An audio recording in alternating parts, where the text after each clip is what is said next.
frames are essentially finite state machines. Long and the short of it is that means there's a limited number of states that this can represent.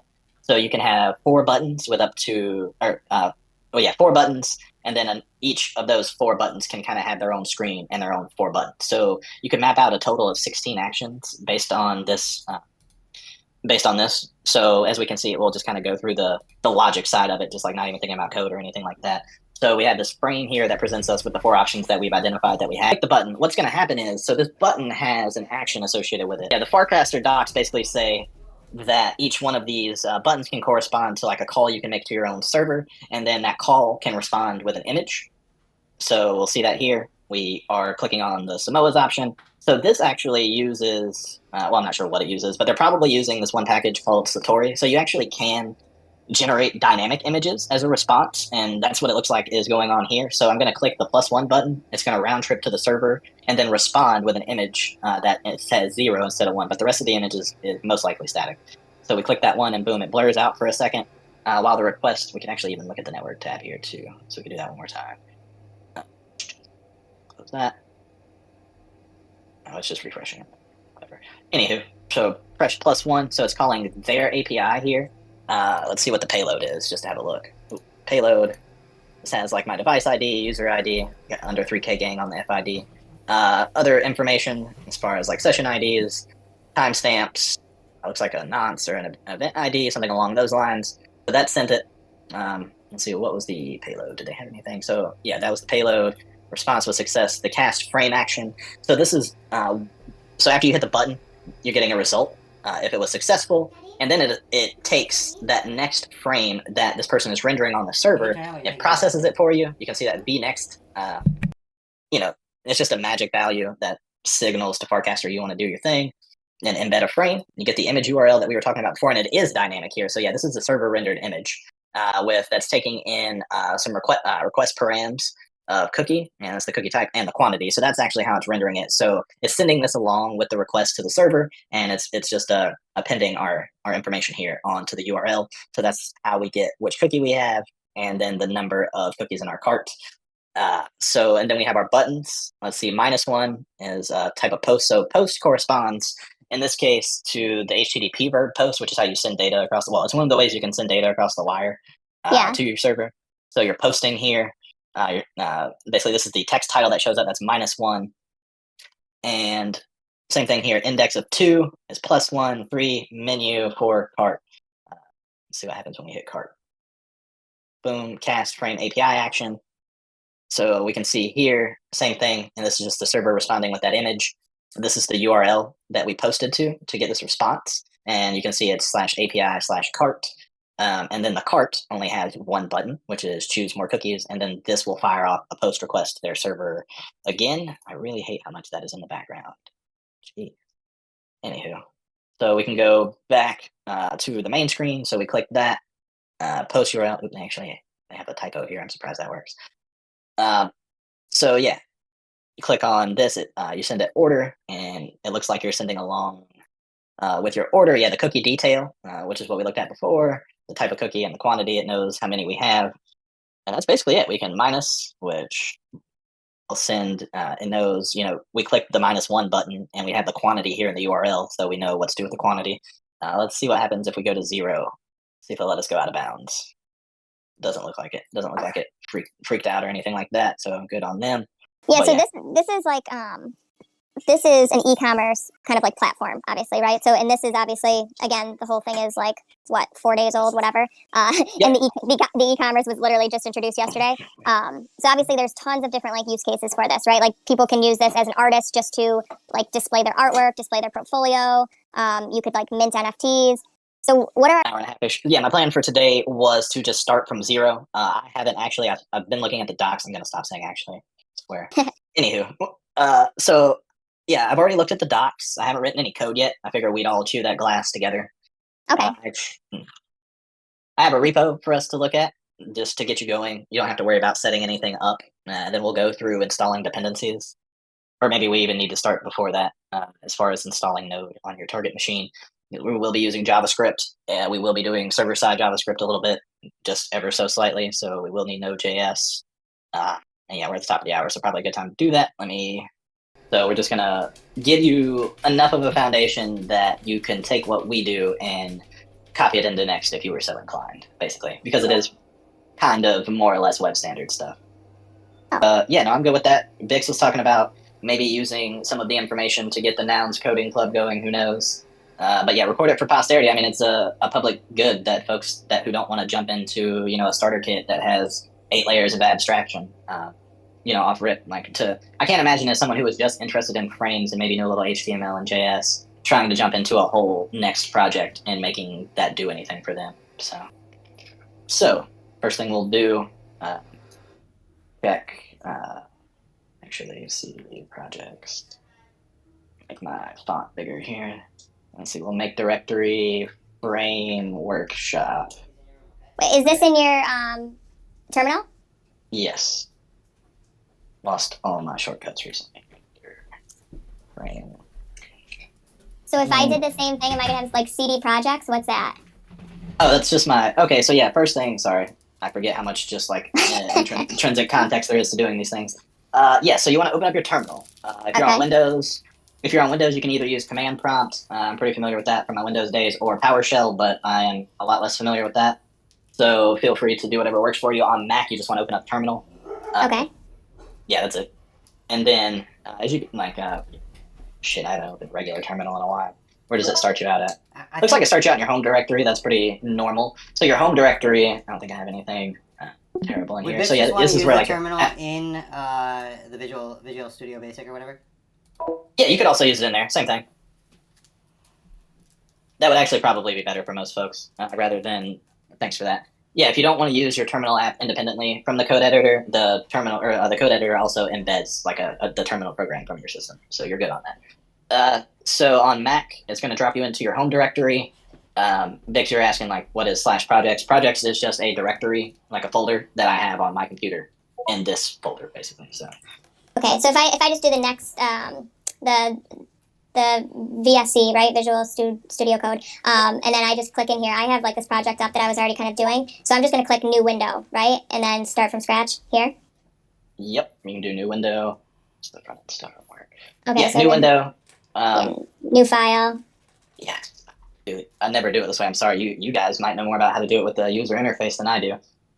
So before we go doing, I'm gonna save you guys a whole bunch of trouble here, as far as like setting up a project and all that. So what you want to do is go to your menu bar and go Terminal, New Terminal, and that'll pull up the terminal for you at the bottom, or wherever you. Okay, perfect.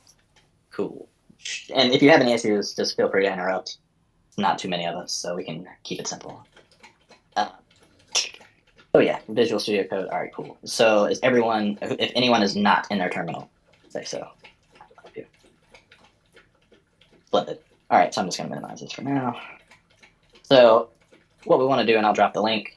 I actually have my own little TypeScript starter project that I use for everything. All you want to. I have made so many assumptions. Does everyone here know how to use GitHub? Can you click buttons on? No, then that assumes you have a GitHub account. All right. Yeah, I can do that because you have to download it and then you have to upload it into your Visual Studio Code. Yeah, something like that. Yeah, so we can do this either way. Let's see, code.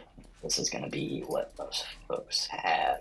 So yeah, from the command line, if everyone would just hit git and type in git git and then -v, and if it comes up with a version number, you're good. If you're not, let me know. GIT and then just a -v. Space. So the command is git, yeah, and then you do -v to get the version. Oh, okay, 2.43.0. Oh, nice. There you go. So you're all set. What about everyone else? SQX, you good? He's probably doing. Okay, he's good. Okay. Nice. All right. So yeah, we're all set on that. So Git works. So what you'll want to do is, did it give me the whole thing? Yeah, cool. All right. So in your terminal, from this link that I'm putting in the attached chat, you'll just do. Once you copy the link, you do. Minimize that. Git and then the command clone, and then you paste in that link that I just put in the chat. Doing something. All right, it's working. Yeah, and I'll repeat that. No big deal. But I'm just gonna remove that. And so yeah, again, that was git clone, and then that link that's there in the chat, and it'll start cloning it. And it's gonna clone it into a folder called TS Starter, which is fine. But if you want to name it something else, you can just put a space after that .git link, and it'll clone it into that folder. So I got it. I cloned it, but instead of it being in TS Starter, since I gave it a folder name to clone into, that's what it did. So then, so you have this on your hard drive now, wherever you were at, that's where it's at. So what you can do is, if you didn't change the name, you can in the terminal type in cd, that stands for change directory, or move to a different file, and then you'll go to TS Starter. Which I also have that on my computer. I just won't be using it for this. So yeah, that'll put you actually in the project folder that we'll be working off of. Okay. Yeah, I mean, it didn't like do anything. It just came Nope. up blue. Okay. Yep. And then a good way to check. So the command line is kind of weird. Doesn't have any visual feedback by default. So the way I like to check that I'm where I want to be is I type in ls. I don't know what it actually stands for, but it means list in my mind. And lists will tell you what files are in the directory you're in. So you should see a license. Code is licensed. Very important. A README. You won't have some of these directories yet, like dist and node modules, which is fine. That's a result of building it. But you should have the package lock, the package JSON, a source directory, and a tsconfig file. Yep. And yeah, like I said, I'm just going to keep, kind of keeping a decent pace. But if you have any issues, please speak up. I will help you out, gladly. So let me go to what I'm actually going to be doing. Brain workshop. All right, cool.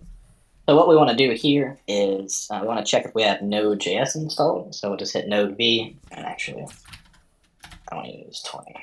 So as long as whenever you type in Node-V, it has a number, a version number greater than or equal to 16 something, we're good. I think we'll be using anything terribly new. So I just have the most recent long-term support version, but 18 is fine. 16 is a little deprecated, but if you're just using it locally, yeah, 18 is fine. 18, and the even version numbers are always the long-term support. They usually get 2 or 3 years of updates and things like that. So that's a version of Node. You always want to be on the even, most-ish recent version of Node. So if you've got, 16, 18, 20, good to go. And then, all right, so we can actually, start where you're at. You have Node installed, which is great. So what we need to do now is install our dependencies, and we're going to do that with npm. You just type in npm and then space install. And it should happen pretty quick because I don't have that much in here. Good to go? Yeah, it should have said, added 14 packages, audited 15, blah, blah, blah, all that good stuff. Found 0 vulnerabilities. Cool. So as long as that went well, you might have any issues with the npm install. That just gets our base level dependencies in there. We have TypeScript. We actually don't have a lot. We can look at what we have installed for anyone who's curious. My font a little bit smaller.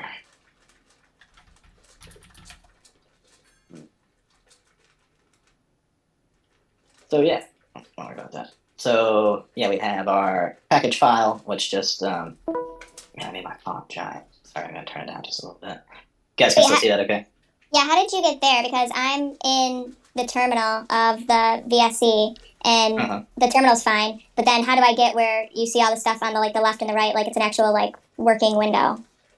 Oh yeah, so you should have a shortcut configured. So type in the word code and then space and then period and then enter. Just code space period? Yep, It said and then enter. command not found code. Oh, you don't have the that's weird. Okay. Oh, maybe I just go open it then. Maybe I have to open it. Okay. Yeah, so yeah, you'll go open folder, be the easiest way to do it. And let's see. Yeah, projects, where's that at? Projects, and then what was it? TS, the TS starter. So you can just open it like that. And whenever you get into the TS starter directory, you just want to open it there.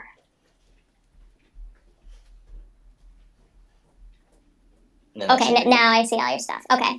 Cool. Yeah, I'll keep VS Code open here. I don't use it too much, except for front end stuff usually. So yeah, this is just the basic package file. It has our commands here. Everything's just, if you're ever interested in an up and running, super minimal TypeScript project starter. I like mine. But yeah. So what we want to do here, the issue we're trying to solve is creating or having a web server that can respond to Warpcaster with these specific documents, those small snippets that we were looking at earlier. So what was it? Cookie something or other order. Yeah. So these right here, this is all we need. We need a way for Warpcaster to be able to read this little bit here from our server. I'll probably even steal this. Like we can totally just embed this in our first frame or whatever. It's pretty cool. So yeah, this is all we need. We need a way to render this little bit of HTML here. And if you have an HTML file on your computer itself, that works great if you pull it up in the browser, but it doesn't let anyone else look at it. It's just like what we call client side. So we need to get our code onto a server. I don't know what the best way to do that for most folks is going to be. We can kind of look at that. I'll show you where I would deploy it. I intended on deploying mine to Railway. Railway is awesome, but we'll look into that. But yeah, so we have this model here where whenever you include the link to your website, Warpcast is going to like parse it and look for these meta tags, and then that's how we're going to get the frames with the buttons like we were looking at before. Let me go ahead and grab the docs here. This is the developer docs. They have them in Notion for what you need to do. A lot of it's kind of what we've already talked about. The meta properties that we were looking at, the images, buttons, our magic requirement here for the vNext, all those good stuff, for all that stuff we were looking at before. And it even tells you, this is literally all you need to create a frame. It's incredibly simple. And we're going to look at how to get our server to send this back, essentially. What this is just it's a regular, string. There's some basic data types in JavaScript, numbers, Booleans, which just mean true or false, numbers, and strings. So a string is just a bunch of text. And then your browser knows to render this. Well, in this case, I guess Warpcaster knows to render this as a frame based on all that. So we're going to get our code together to give us a server that'll render this whenever Warpcaster makes a request to us to get this information. And yeah, that's really the gist of it. So we're going to touch on, a little bit of server side stuff. I don't think we'll be doing anything with Next or React. There's really no reason to. There's no front end, as it were. Your front end, it's funny, we like to meme about front ends, but the front end for your code is built into Warpcaster, like we were looking at before. So we just want to send, when Warpcaster pings our server, we just want to respond with something like this or something like this, because this is the entirety of the response from this person's server. I don't think there's anything else that got sent down over the wire from the server. Yeah, literally this one document. I'm in the DevTools in Chrome, and we can see here on the network tab that the only thing that this website did was send us this one document. And this is my dark mode and stuff like that, so don't worry about it. There's no styling or anything. It's just this markup for the frame. And that's basically what we're going to do. So we need a server. There are a lot of choices as far as Node.js and JavaScript and servers. I have one that I really like called Hono. It's a nice word, I think it means fire or something like that, in a non-English language. I don't know. Very uneducated, uncultured American. Oh, no, it means flame in Japanese. There you go. So, that sounds fancy. Yes, I like this because, if you've done server-side JavaScript before, you're probably familiar with things like Express, maybe Fastify. Express is old and slow. Fastify is a bit complicated for this approach that I want to do. So Hono is really simple. There's a bunch of other developer considerations that make it really awesome. A short list of those are you can run it on the edge, which just means you can put your server really close to an end user, if that makes sense. Yep. It'll run anywhere. It'll run, on Cloudflare. It'll even run on Vercel. So if you already have a Vercel account, you may have to do some different configuration. Maybe we can look at that. That may be the simplest way. I know a lot of folks are familiar with it. So we can look at that. You can run in Deno. Basically, anywhere that you can ship JavaScript code, this runtime will work. This server will work. So let me make it a little bit bigger. So we need to install this dependency in our package. To keep it simple, we're just going to use if you're on the website here, actually, like that too. Where's Discord? So we're going to go to that link right there and then click on the getting started. And when you have the getting started open on the dropdown, I guess I could have just linked to that directly. You want to click on the Node.js option and just kind of follow along, but we'll go through it here. Oh, this has you creating the app this way. Interesting. let me figure out what we need to do then. I think I did use the starter last time, but that's fine. Yep, cool. So we can just do npm install Hono. So from your terminal in VS Code,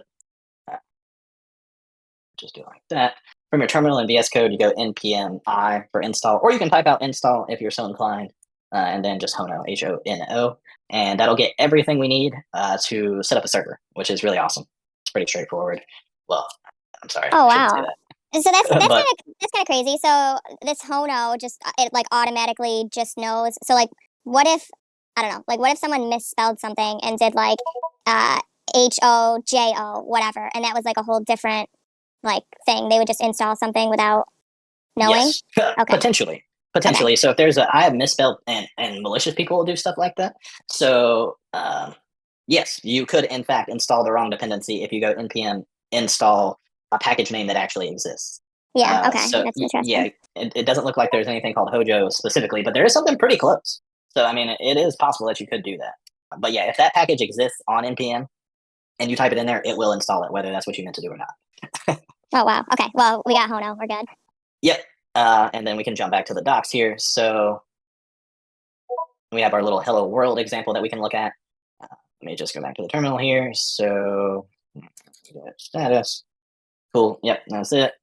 So what we want to do is go to, so this is back. You guys will be in VS Code. You want to go, I'm getting tempted to just do this in VS Code, but I just work in my terminal. So in VS Code, you'll go to your source directory, and then you want to pull up the main.ts file. And this is where. Sorry, when you say the source directory, I have SRC. Oh, okay. Yeah, Okay. that's my fault. Sorry about that.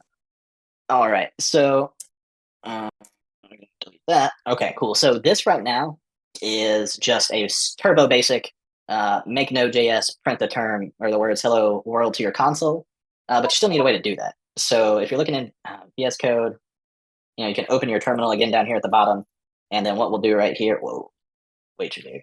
What we'll do in our terminal is type in npm, because we want to run a script with our package manager, and type in run, and then space between npm and run, and then space again. So we tell npm which command that we want it to run a command, and then we tell it which command we want it to run. So in this case, that's dev. It does a bunch of stuff for you. Again, that's all it all being set up properly, and then you should get hello world in your terminal. That's how you know you've got Node set up correctly and that you've cloned the project right. All right, we're good. Nice. Anyone else have any issues, need any help, have any questions, anything along those lines? Welcome the folks who joined after the fact. If you need me to catch you up, let me know. Hi, Mike, glad to see y'all. Malad even rolled in. Gang's all here. Alpha. Yeah, boy. No news is good news. Oh, wait, I heard you saying something. I saw the input, but I didn't hear anything. Nope. All right, cool. So yeah, like I said, if you have any issues, questions, please just interrupt, speak up. I'm just going to assume silence is compliance in this case. So yeah, we have hello world right into our terminal. Well, you'll notice you're kind of stuck in the terminal. It's not doing anything. It's sitting there flashing at you. So we need to tell it to stop doing that. You just want to hit control, and while holding down control, hit C, and that sends the interrupt command to the program.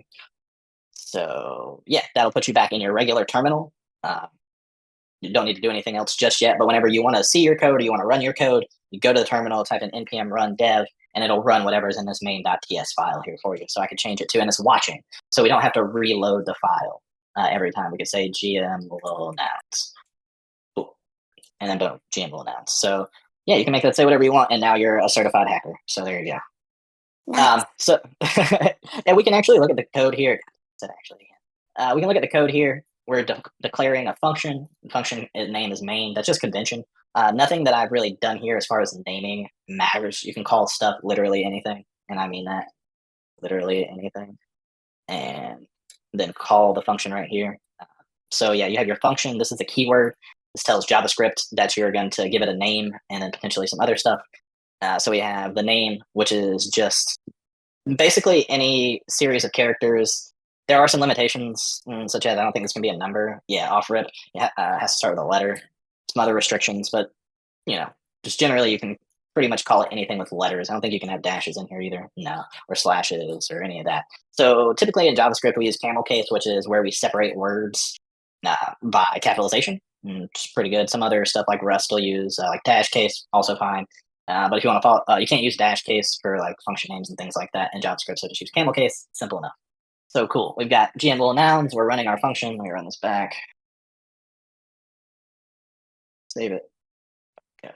All right, cool. So we know our node works. We know we can run it, change the name of it, whatever we want to do. So let's actually look at the docs, and we're gonna have basically our server running, but your server is only going to be running on your own computer. So we've already done the install here. If you're looking at the getting started docs like we were before, we're in the Node.js section, and then we're on heading number 2, hello world.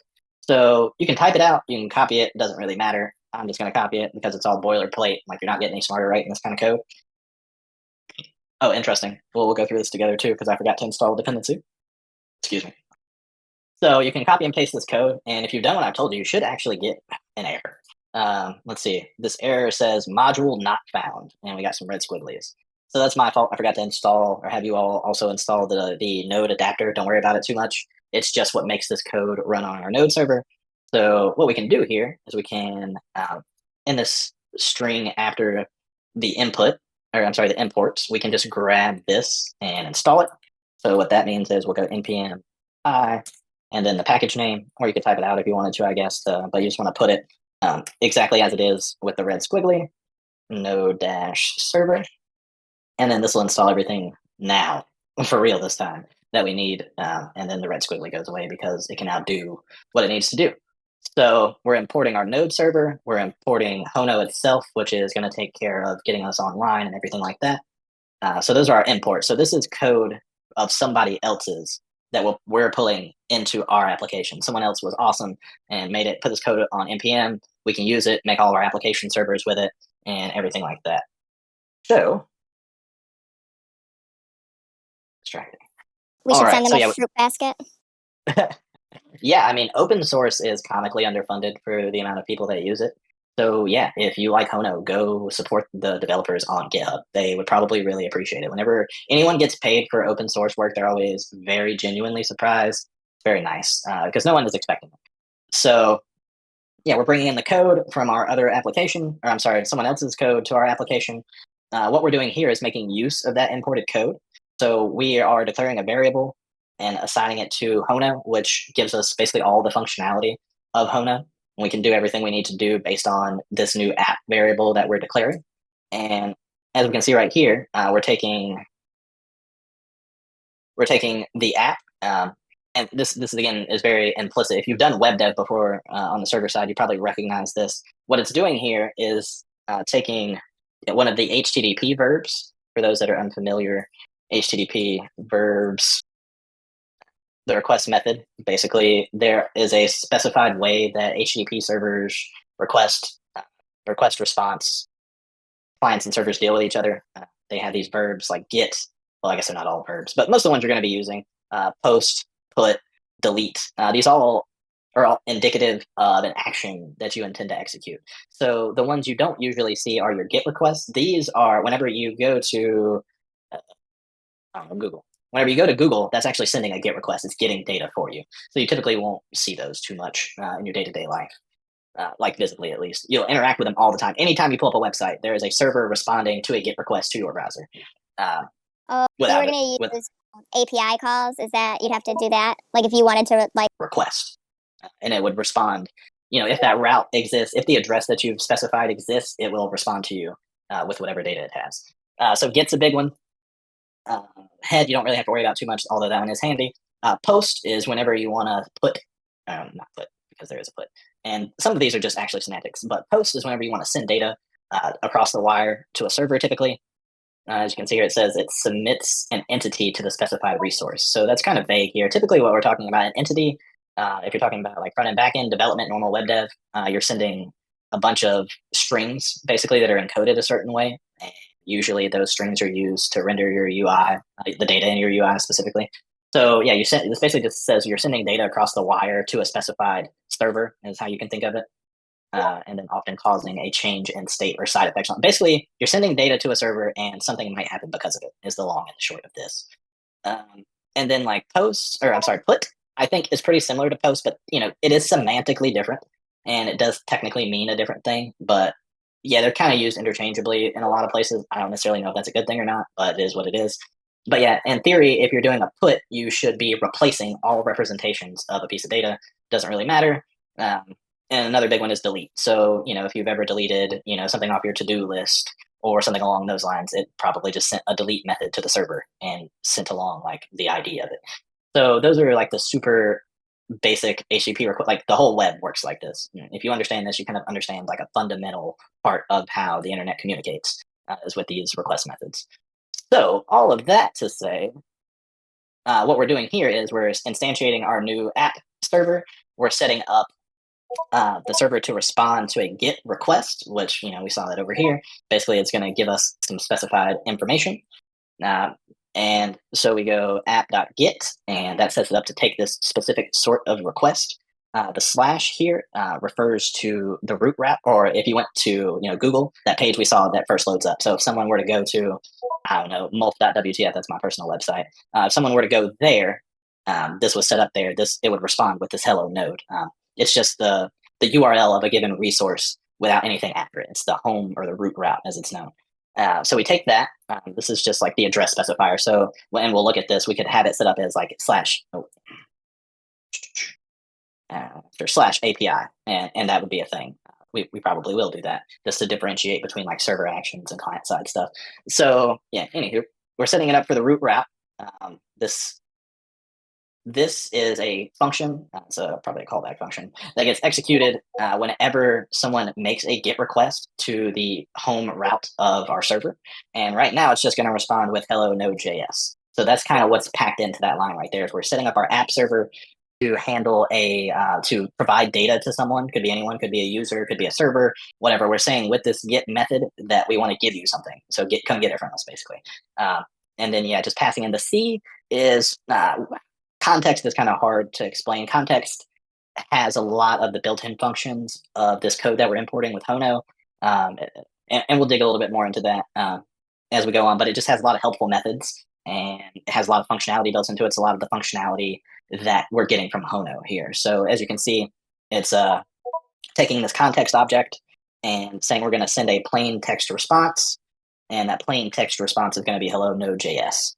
So we set up the route, and then we're telling Hono to serve our app. So if we go npm run dev, and you can do that in your terminal, I guess actually, one thing to do, because we haven't done anything wrong, but one thing it's useful to do is to add some debug messages. So we'll go console.log, server is running.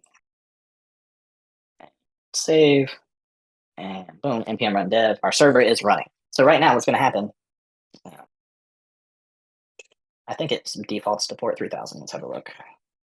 Yep, it does default to port 3000. So in your web browser, what you want to do is it's kind of a meme to share localhost links. Let me do it right here. But if you have the server running, the npm run dev, and then click on that link in Discord, you should see hello Node.js in your browser. So you set up a server, what you just did there, if you're seeing Node.js, is you set up a server on your local machine. It doesn't exist on the internet yet. It only exists on your computer right now. And, obviously your browser's on your computer. So you set up a web server that responds to the root route, the base route, whenever you log in, not slash API or slash anything else, to respond with plain text of hello world. You're officially a web developer. There you go. Wait, I have a question. Maybe this isn't a big deal, but so where it says like hello world on yours, it shows where it's the one with 2 dashes, like the quotation marks, and then on mine it's only showing where it's 1. But when I run npm, JavaScript does not care. Oh, okay.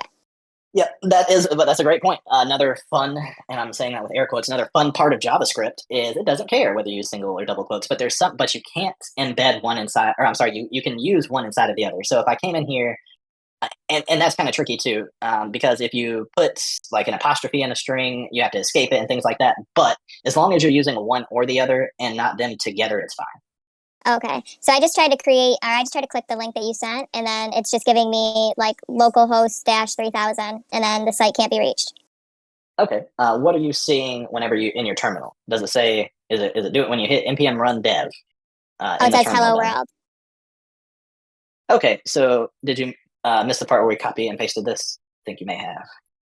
No, I got that in there. The Hono node server, import Hono from Hono. constant app, new Hono. And did you delete the other code? I guess I probably should have specified that. Yeah, I just Okay. copied it over, and then it says serve app. Yep. And you said it was saying hello world in your console. It should be saying it in the browser. Yeah, no, if I do npm run dev, it shows in my terminal hello world. Did you save I the think file? she haven't saved the file. Ah, yeah. Oh, did I what? I didn't save the file? You didn't save the file. You gotta save it. Oh, just what do I do? Just save as and then just. Yeah, it's the shortcuts for that are like operating system. So if you're on Windows, it's Control S. If you're on Mac, it's Command S. Okay, so Command S, and then it says Yep. server is running. Splendid. All right, so now go back to the browser and refresh Oh, okay, hold on. on the Oh. localhost. port Oh, 3000. we're working. We're working. Yeah, you're a web developer now. Yeah, so Let's save your go. files often. That's another. I as a that still happens to me sometimes. I'm like, what the hell? Why is this not working? And yeah, I forgot to save a file. It absolutely happens to the best of us. So cool. So we have a server that can send some text to a client. In this case, the client's us with our web browser. But we want the client to be Farcaster with frame information. So we basically just need to respond with what we were seeing here, where it says creating the initial frame. That's an example. We just scroll down a little bit, and we just want to grab this green stuff. Well, whatever color it is for you if you're on light mode. Just grab this string right here. Everything from this backtick to the ending backtick, inclusive of both of the ticks. Oh, so we don't need the rev status 200 or whatever? Rev status Nope. 200? Nope, Okay. you sure don't. Yeah, everything inside the parentheses, from the opening parenthesis to the close, would be, I guess, a better way to say it. Okay, but what happens if someone did copy that? Would it just not work? This looks like the built-in. It's either probably Express.js or the built-in HTTP framework to Node. Okay. Because res typically means response. So they're responding with a status code of 200, which HTTP status codes are a whole other thing we can look at. But we're sending a response, and that is affirmative and not an error. And we're sending that response, this string, this document that we looked at, that this is the entirety of the frame. So this is all they need to send. So Okay. whenever and I actually haven't, maybe that's something we can look at together. But I've never tried to put a frame on Warpcast yet. For those of you who don't know, we're doing this all for the first time together, not the writing of code, but the figuring out the Warpcaster or frame part. So we'll be going on that adventure together. So yeah, we just grab the string here inside the parentheses and go back to our code. Yeah, server's running. All right, so back in our code, what we want to do is, so we were talking about these little helper functions that we have right here. This one, we just responded in the browser with text. Well, we don't want to just send text in this case. So the context object has a lot of really awesome helpers for things like this. So we're gonna change it from text to HTML, and that'll give us the opportunity or the ability, excuse me, to respond whenever someone makes this GET request. It'll, instead of sending them text back, it'll actually send them HTML. So that's what we want to do here, and not worry about that too much. We'll just throw in our backticks right here. So yeah, this will actually tell the browser that we're trying to send it some HTML.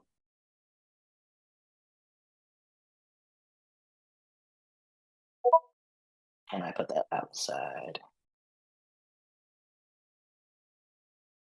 I'm trying to auto close my parentheses. There we go. So we're setting up, yeah, that's basically it there. We're responding with HTML instead of regular text.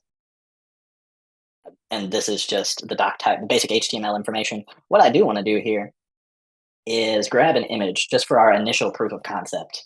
Actual image. You can link to any image you want. So what we were talking about before in the intro a little bit was that Farcaster frames are static images with some markup. This markup specifically, button, the FC frame button, and then the number 1 through 4 that it is. So yeah, basically whenever you're rendering, or whenever Warpcast is rendering a frame for you, it's that small HTML that we saw with these associated tags. But to start off, I just want to embed an image.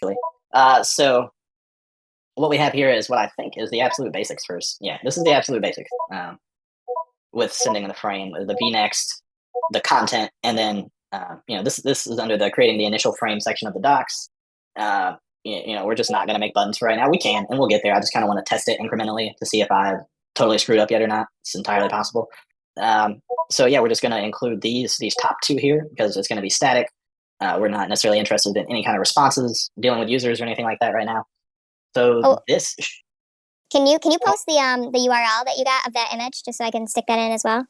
what kind of response we get in our browser now. So save your file and hit refresh and see what happens. All right, cool. So it sent back HTML that time. And maybe we don't even want to do that because they were just sending a string down. Let me have a look here. Yeah, localhost document. No, it's the same. Just rendered a little bit differently. So yeah, we're embedding here. We can see just like how we saw on, was it the cookies website? Bring that back up. Cookie caster. Oh, it's already open. Anywho, open this one and look at the same thing. Let me refresh here. The cookie caster, they got some additional. Yes, this is the actual website. But yeah, we can see here. Where did it go? The FC. Try cookies on frame. Cookie caster. Yeah, there it is. So yeah, I think they're just responding with the string. But if we look here, they're responding essentially with the same stuff that we are. Let me put these back next to each other. So we have our HTML head, and then our meta properties, which is the frame with the content. That's the frame, and is that frame image? Interesting. Oh yeah, frame FC frame image, same thing. So yeah, we are indicating that we want to render a frame and that we have an image. So our browser didn't know what to do with this, and that is correct. The browser shouldn't be doing anything with this. We don't have we don't have any body. We just have a complete HTML document that is all head. It doesn't have any body, anything like that. And this is strictly for Workcaster to try and figure out what to do with it. Okay, so in theory, we have a completely functional. But yeah, in theory, we have a completely functional. Let me save.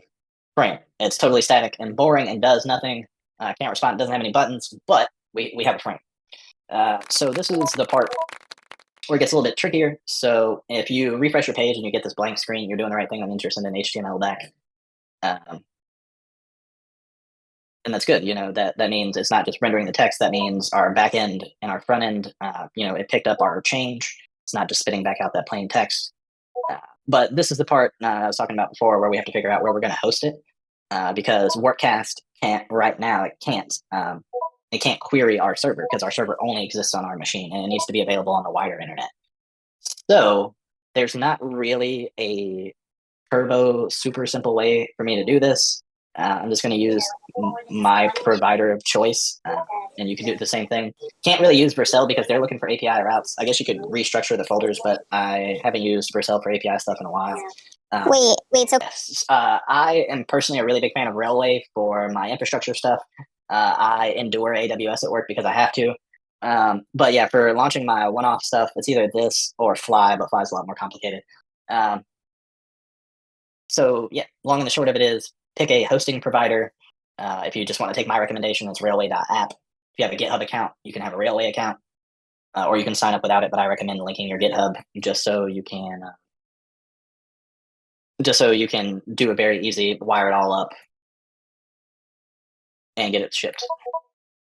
So what I'm doing now is committing my files to Git. You want to use Git as much as you can. This allows you. So right now, in theory, your code is working. I haven't heard anything from anyone, so I'm assuming it's working. Right now, your code's working. You want to protect this state of the universe, if you will, of your code. If you screw it up in the future, you want to have a checkpoint. If you want to think about it that way to come back to, and that's what we're doing right now. So I've added git add and then the period. The period just means your current working directory. And that'll stage all of your files, and then you commit with a message, and we'll say init, classic. So that saves our files to Git. That commit-m just means you're committing and specifying a commit message, and then you should get a response with the hash of the commit and kind of the changes you made. So you all, see, this is where it gets into GitHub and stuff like that, and you kind of have to be a little bit, have a little bit of the tooling and stuff like that. So if you have a GitHub account, basically what you want to do is go ahead and set up a repository. Let's see, and we'll call it. What's that? GitHub repository. You don't want to. You can add the name. You can add description if you want to, but you just need a repository to hold your code. And then once you've done that, I know I'm making a lot of assumptions here, but yeah, if you already have the code, so you want to follow the second option here, and just copy that line by line to get it into GitHub. I know it's not necessarily turbo user friendly, but Oh my god, I just got here and this is so amazing.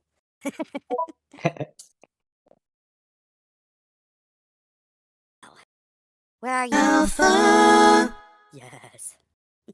boom. All right. Anywho, uh, add my remote origin. I already have branch main as my default. That's fine.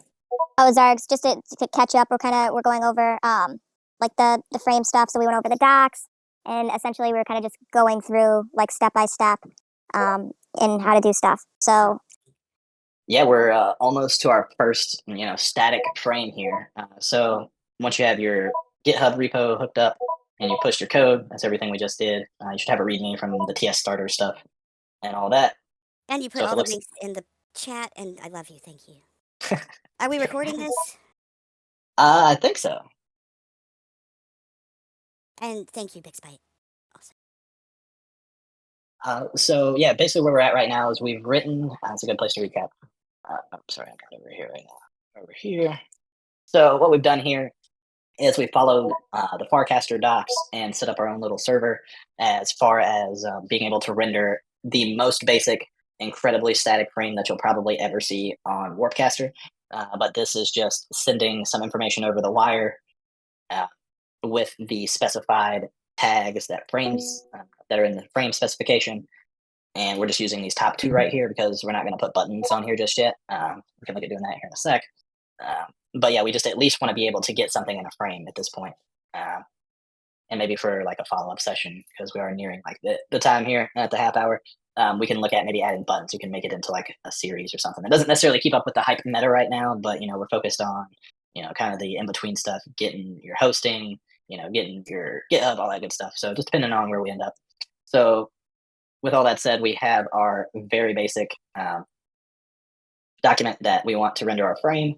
And I was just going through the reason for setting all that up on GitHub is because we want to deploy our code on a server. A lot of folks are familiar with Vercel.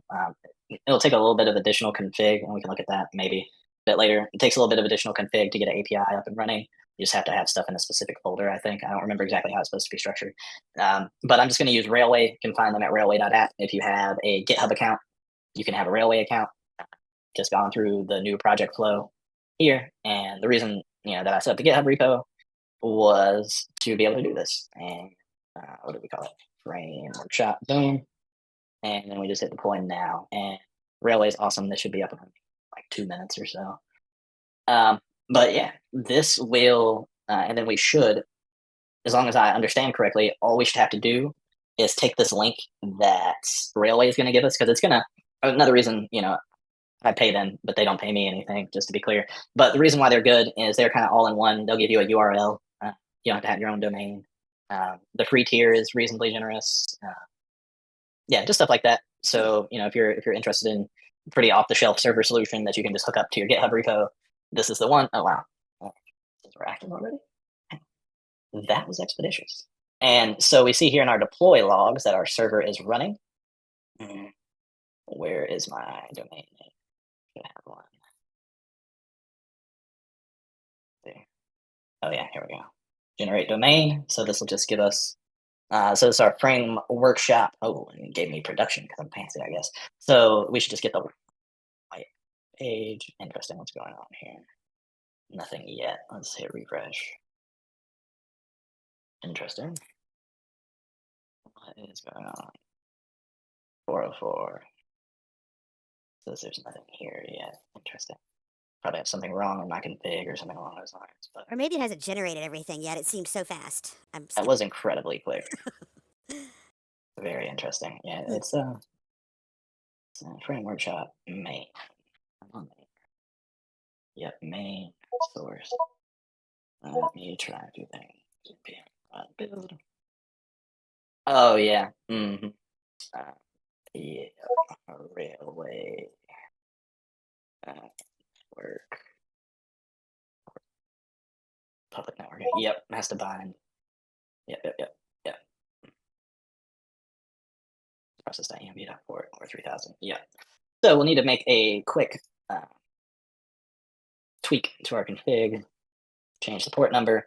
So we can see here that our serve takes in some options. Change the port number on the serve. So we'll just come over here, and this is just some networking stuff that you don't necessarily need to worry about. Well, you do need to worry about, but the details of which are just mostly for like infrastructure and getting stuff deployed. Yeah, I just don't like the. What is that? I guess we'll find out.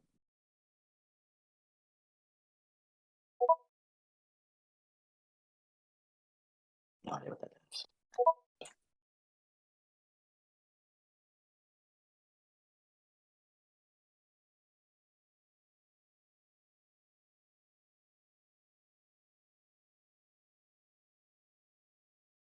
And TypeScript is mad, but I honestly don't care at all. So.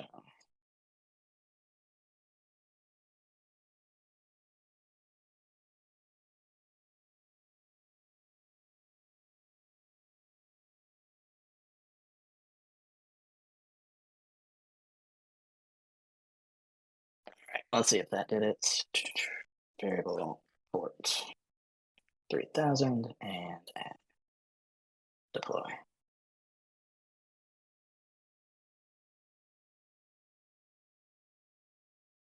I wonder if it's going to complain about that because,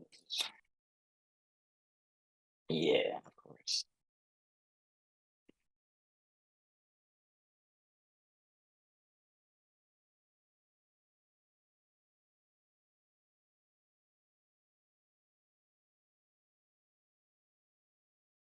Die.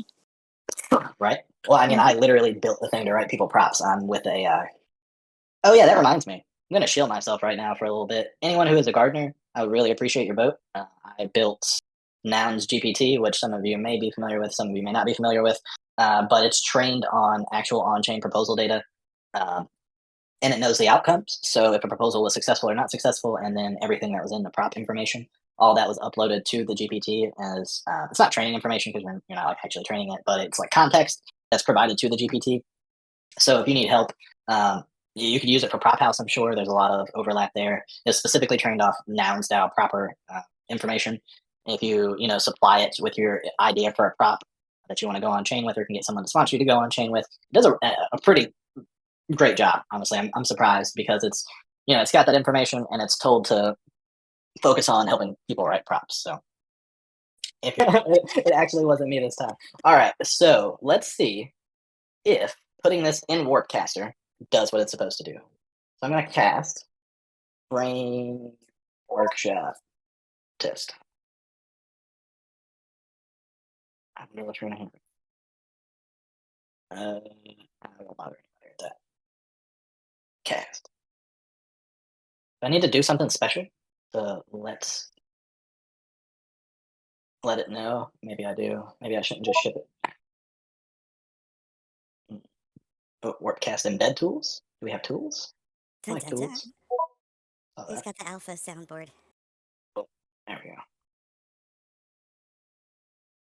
We do. This is super awesome. So there is, I'll drop this link here too. Sweet.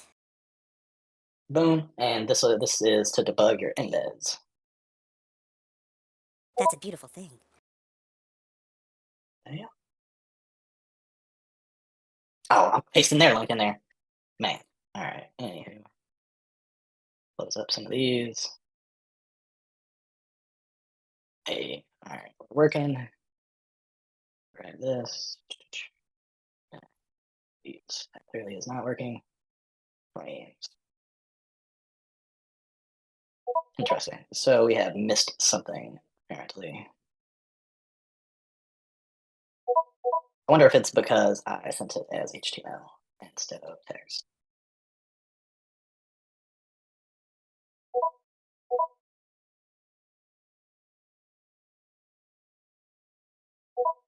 Just try this real quick.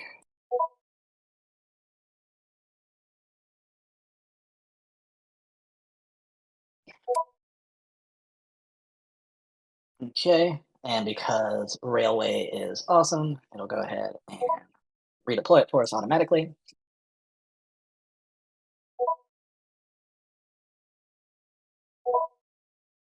Doing all that stuff.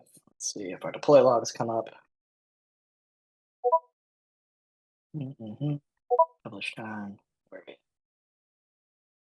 Oh, we're active. Cool. And then maybe that'll respond with just the plain text this time. Maybe not. Still trying to. Hmm.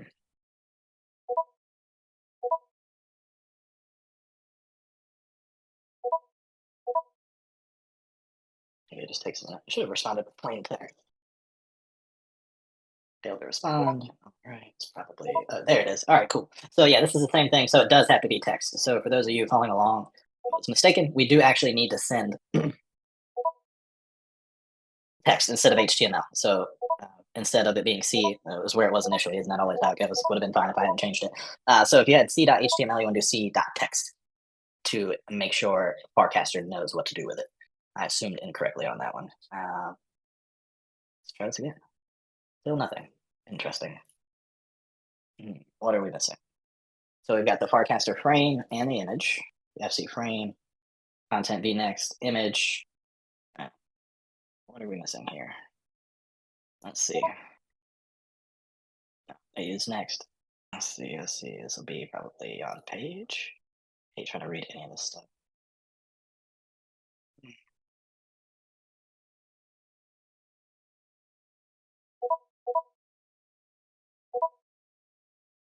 Get old.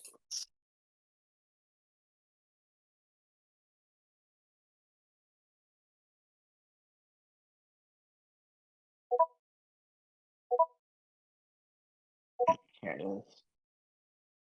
API vote. Do we still need to have the regular? We may still also need to have the regular Open Graph metadata information. Let's try it with that. And for image URL, I'm just going to use the one we already have. Let's see. Where did it go? Wyoming is not all right.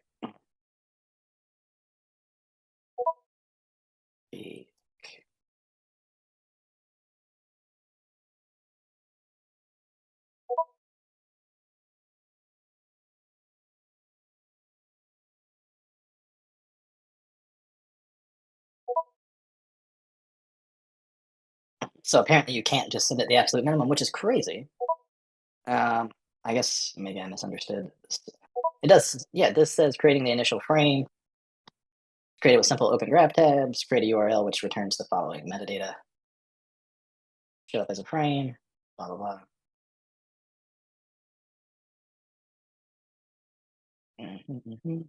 Guess we'll find out here in a sec. Let's see.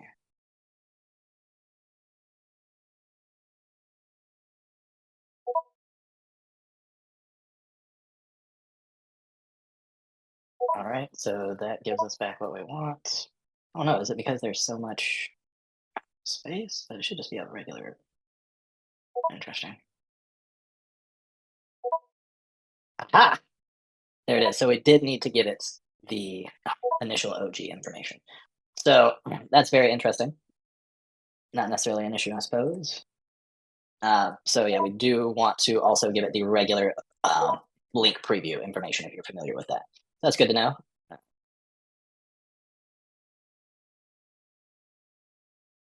Cool. So yeah, that's a frame. We actually have, well, I probably the only one because of the server hosting, and I can help you all, do that kind of individually. But our code, at least in theory, now with the fact that we've added back this OG information, this is kind of a lie. We did just copy that and say vote recorded, so it's gonna say vote recorded as the title. Obviously, you'll want to change that to whatever you want your frame title to be, and the OG image is just that regular Open Graph metadata that we're familiar with. That be. So yeah, that's my first frame. It's the worst image imaginable, embedded with no functionality at all. But we are using the frame protocol to do something. So yeah, I guess if anyone has any questions, I know we're getting towards the end here, but I still have time. Want to make sure we get folks up and running, as much as possible. Because the code does work, it's just that extra additional part of getting it where it needs to be in order for Warpcast to be able to talk to it. So, floor is for you all. Anyone has